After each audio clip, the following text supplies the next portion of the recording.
பவானி ஆற்றின் குறுக்கே அணை கட்ட மத்திய வன மற்றும் சுற்றுச்சூழல் அமைச்சகத்திடம் கேரள அரசு அனுமதி கேட்டிருப்பதற்கு தமிழக விவசாயிகள் கடும் எதிர்ப்பு தெரிவித்துள்ளனர். முக்காலி என்ற இடத்தில் பவானி ஆற்றின் குறுக்கே 50 அடி உயரத்திற்கு 900 கோடி ரூபாய் மதிப்பில் கேரள அரசு அணை கட்டும் நடவடிக்கை மேற்கொண்டு வருகிறது. அணை கட்டுவதற்கான திட்ட வரைபடத்தை கேரள அரசு தயாரித்துள்ளது. இதற்கு அனுமதி கேட்டு மத்திய வன மற்றும் சுற்றுச்சூழல் அமைச்சகத்திற்கு கேரள அரசு கடிதம் எழுதியுள்ளது.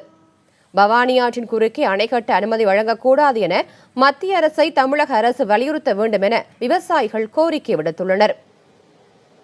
அணை கட்டப்பட்டால் கோவை, திருப்பூர் மற்றும் ஈரோடு மாவட்ட மக்களின் குடிநீர் ஆதாரம் பாதிக்கப்படும் என்றும் பல லட்சம் ஏக்கர் விளைநிலங்களில் பாசன வசதியும் தடைப்படும் என விவசாயிகள் கவலை தெரிவித்துள்ளனர்.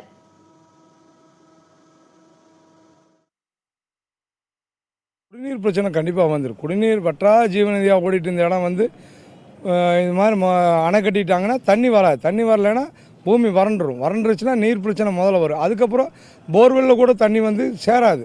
இதனால் மக்களுக்கு முதல் பிரச்சனை விவசாயத்தை விட முதல் ஆதாரம் குடிநீர் மிகவும் பாதிக்கப்பட்டுரும்.